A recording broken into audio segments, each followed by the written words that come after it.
protection ti moun qui c'est affaire tout le monde. La protection des enfants revêt une importance capitale.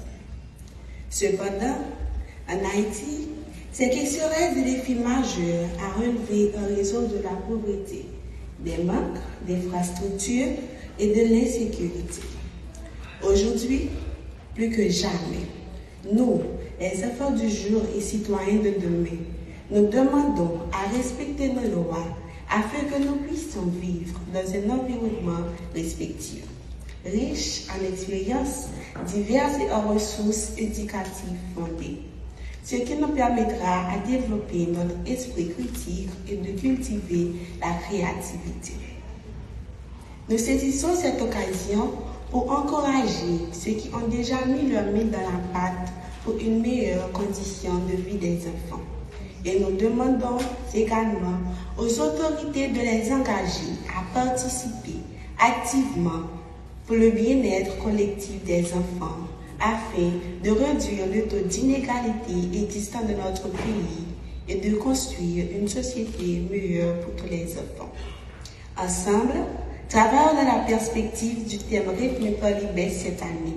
Bien nourrir l'esprit de Timounio, puis une société soudée. Vive le respect des droits de l'enfant.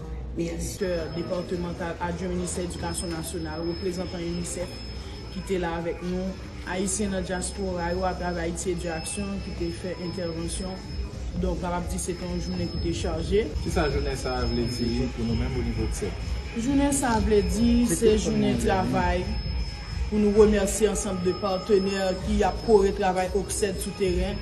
Journée ça lui-même son journée pour nous remercier parents Timounio, son journée tout pour nous remercier nos tables qui toujours contribuent avec nous à travers zone malgré des fois zone difficiles d'accès mais au facilité de travail là. C'est une journée tout pour nous remercier partenaires étatiques qui toujours accompagné tout travail là. Par exemple, le ministère de l'Éducation nationale qui a supporté l'espace d'apprentissage temporaire, plus que 2000 Timoun que nous vraiment aidé pour capable sauver l'année scolaire là.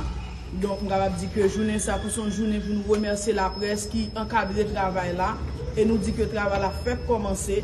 Parce que toutefois que Timounio doit au centre des débats, que nous dit là, dans la société, c'est là ça que nous avons senti que le résultat nous besoin, nous commençons à joindre, c'est là nous l'État mettait l'argent dans le budget, c'est là que nous voyons que tout le monde son seule chanson, c'est que c'est sauver Timounio, c'est lui-même qui a la priorité. C'est vrai que famille, yo plus que unis, yo capable de continuer à accompagner et sauver Timounio. Chaque monde dans sphère d'activité, c'est mettre main.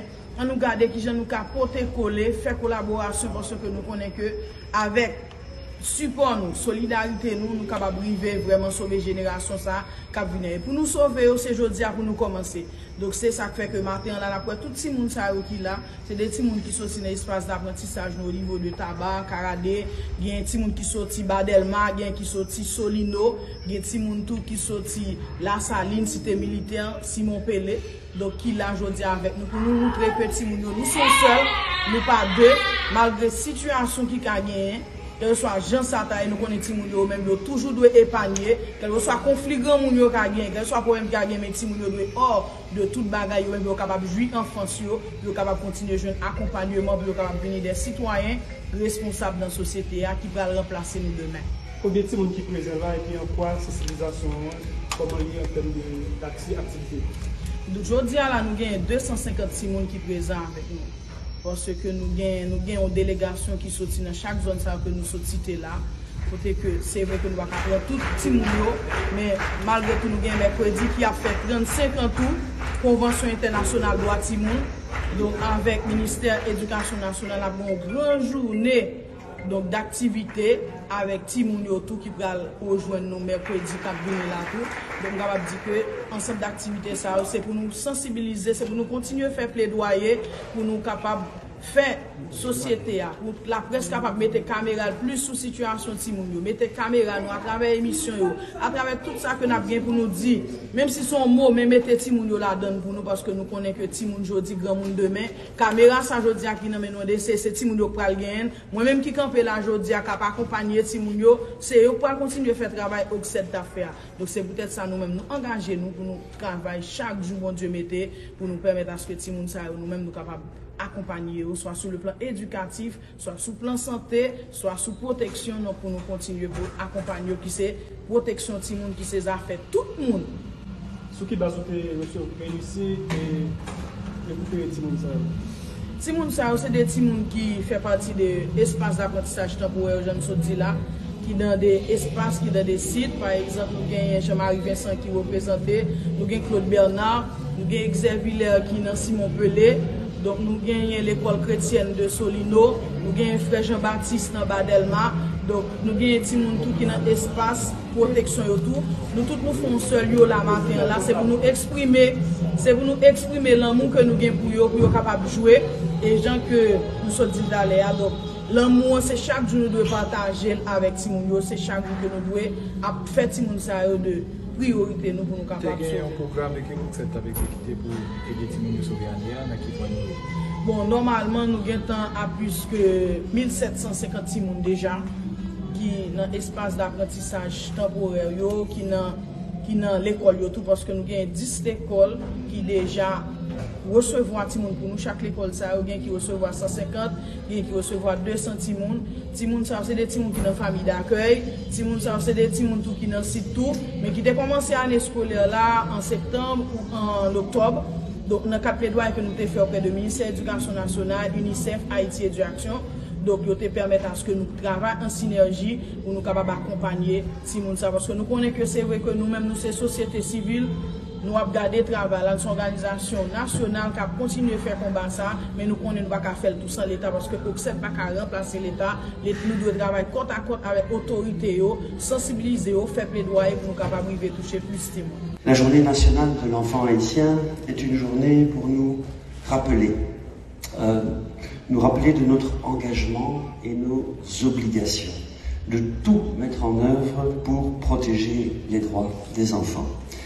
La protection des droits de l'enfant, je le rappelle, est l'affaire de toutes et tous. Alors, je ne voudrais pas brosser un tableau trop sombre de la situation des enfants, et particulièrement une situation que les enfants traversent depuis de nombreux mois, si pas de nombreuses années, et je me réfère ici aux 3 dernières années en Haïti. Il faut reconnaître que la vie d'un enfant n'a pas du tout été facile. Et je pense particulièrement à leurs parents aussi, à tous les défis et les difficultés que les parents ont fait face depuis ces derniers mois et ces dernières années. Je suis obligé de me référer au fait que la pauvreté a augmenté en Haïti et se retrouve dans tous les départements. Elle touche un grand nombre de ménages et je dirais une majorité des populations haïtiennes aujourd'hui. Et cette pauvreté a évidemment un impact sur toutes les capacités des parents à subvenir à tous les besoins de leurs enfants. Plus spécifiquement aussi, on a eu une augmentation aussi du coût de la vie depuis ces derniers mois, ces dernières années. Le panier de la ménagère coûte, les dépenses auxquelles font face les ménages sont importantes et je dirais les défis ont été croissants depuis les derniers mois pour les familles, pour assurer par exemple les soins de santé essentiels et vitaux pour leurs enfants. Et ce, dans un contexte aussi où on a assisté de manière progressive à un effondrement de certains services pour les enfants, essentiels à leur survie et au développement. Je fais par exemple allusion au nombre de structures sanitaires hospitalières ici, rien qu'à Port-au-Prince. On va jusqu'à dire que près de 70%, 75% des infrastructures hospitalières ne fonctionnent plus depuis plusieurs semaines, si pas plusieurs mois, particulièrement en ce début d'année 2024. Et donc, on constate effectivement que pour des centaines de milliers d'enfants, assurer des soins de santé essentiels à leur survie est un véritable défi aujourd'hui.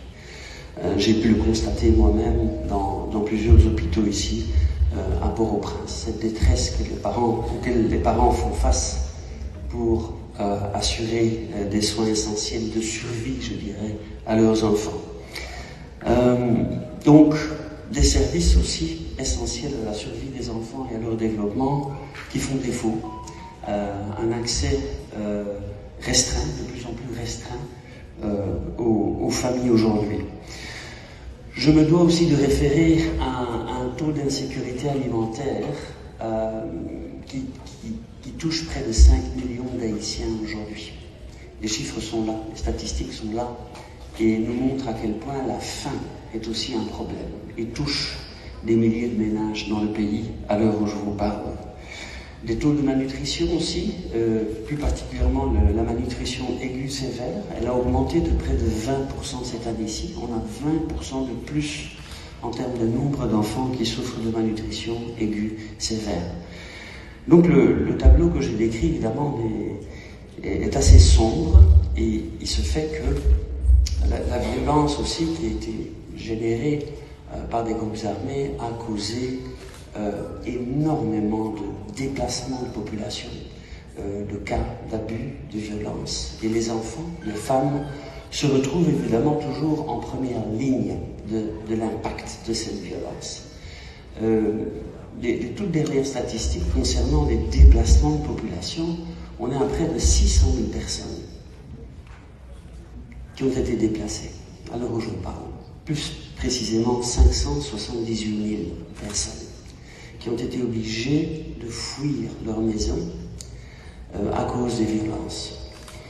Et la plupart, près de 52% de ces personnes qui ont fui, sont des enfants, encore une fois. Donc les enfants payent un prix très lourd de l'impact de cette violence qui s'est étendue dans de nombreuses communes, non seulement dans le département de l'Ouest, mais dans le département de l'Artibonite plus spécifiquement. Et donc, cela s'accompagne évidemment de beaucoup d'exactions, beaucoup d'abus. Beaucoup d'enfants ont perdu leur vie, beaucoup d'enfants ont été blessés, certains enfants ont été kidnappés, des enfants aussi sont recrutés, collaborent avec des groupes armés. Donc, on assiste en fait depuis de nombreux mois à une augmentation des violations graves contre les droits des enfants. Elles sont au nombre de 6.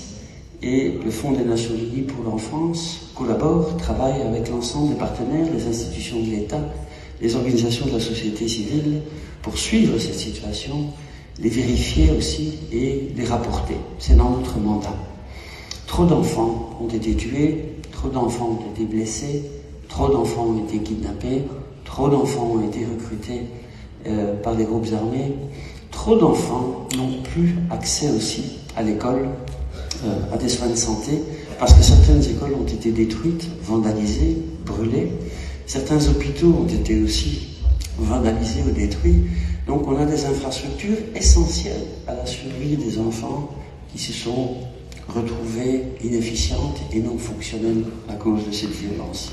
Beaucoup d'enfants aussi ont des difficultés pour accéder à des services et particulièrement à l'aide humanitaire. C'est aussi une violation. Le ministère de la Santé travaille d'arrache-pied pour identifier, retrouver ces enfants qui souffrent de malnutrition et assurer un traitement et les référer quand leur situation nécessite un référencement médical. Donc je tiens à vous remercier aussi pour tout cet engagement qui est lié à la survie, à la santé des enfants, à la nutrition des enfants. Et bien sûr, votre travail inlassable en ce qui concerne la protection des enfants. Je fais allusion au cas de violence, au cas d'abus, au cas d'exploitation. Il faut tout de même rappeler que sur 2500 personnes qui ont été tuées ou blessées entre le 1er janvier 2024 et le 31 mars 2024, il se fait que plusieurs centaines d'enfants se sont retrouvés effectivement des victimes de cette violence, essentiellement ici à Port-au-Prince. Sur près de 10 000 cas de violence contre les femmes et les jeunes filles, 10 000 cas vérifiés en 2023, près de 3120 concernaient des enfants et des jeunes adolescentes en particulier. Donc l'intensité de la violence, l'expansion de la violence sur le territoire a eu des conséquences innommables sur la vie des enfants.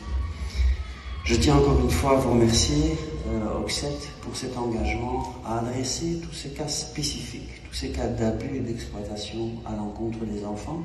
J'ai pu moi-même vous accompagner parfois dans votre long périple pour transporter des enfants blessés par balle, qui jouent dans leur cour, qui jouent dans leur maison et qui se retrouvent pris entre les tirs croisés, je dirais, de groupes d'armées qui se battent et qui essayent de conquérir des territoires. Beaucoup d'enfants ont perdu leur vie, beaucoup d'enfants ont été blessés, beaucoup d'enfants ont été sauvés grâce à l'intervention d'Oxet et d'autres partenaires qui ont pu les transporter dans des hôpitaux et assurer des soins vitaux pour sauver leur vie et les accompagner dans leur réhabilitation qui prend parfois plusieurs mois. Donc je tiens à vous remercier et encore une fois à confirmer l'engagement du Fonds des Nations Unies pour l'enfance, l'UNICEF, à œuvrer à vos côtés, à vous appuyer et m'assurer et s'assurer, je dirais, que vous-même, ce partenaire si précieux Oxet, puisse continuer son travail, collaborer avec l'UNICEF, mais aussi les institutions étatiques pour adresser le droit des enfants. Merci beaucoup. Ce que nous sommes capables de faire, et célébration ou commémoration matin, et il y a fait sous thème bien nourri l'esprit timonio pour capable de gagner en société qui soudée. Donc ça montre nous comment l'éducation joue un rôle important dans le cadre de manifestation matin. Éducation, ministère de l'Éducation nationale, c'est lui-même qui gagne une mission pour réguler, c'est-à-dire c'est lui-même qui gagne une mission pour contrôler toute activité l'école dans le pays. Implication ministère, c'est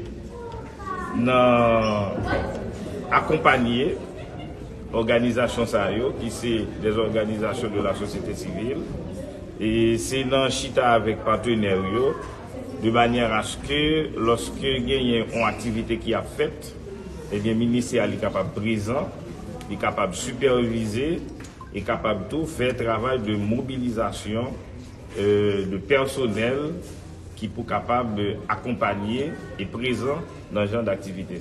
Nous connaissons que l'examen officiel leur privé, que c'est des gens qui étaient en difficulté dans l'Ouest là, qui sont dans le camp. Donc, comment au niveau ministère, on a pu aider les gens à se récupérer? Nous déjà fait un pile chita avec des responsables d'école publique en particulier et côté que il y a des petits monde qui ont des difficultés pour fréquenter l'espace que gagne qui espace qui attribué à eux même pour aller à l'école. Nous il y a un pile d'efforts qui est en fait qui permettent que les gens rejoignent d'autres espaces. Donc nous connaissons pour qu'ils soient capables de continuer l'année scolaire là. Et gagner de dispositions qui permettent que les gens travaillent au-delà de 5 jours normaux de classe, côté que même durant les week-ends, les samedis et dimanches, il y a des cours qui sont faits pour permettre que les gens soient capables, autant que possible, récupérer, même en partie, ça a perdu en termes d'apprentissage pendant l'année d'école. Je suis Franz Jean, directeur départemental adjoint d'éducation de l'Ouest.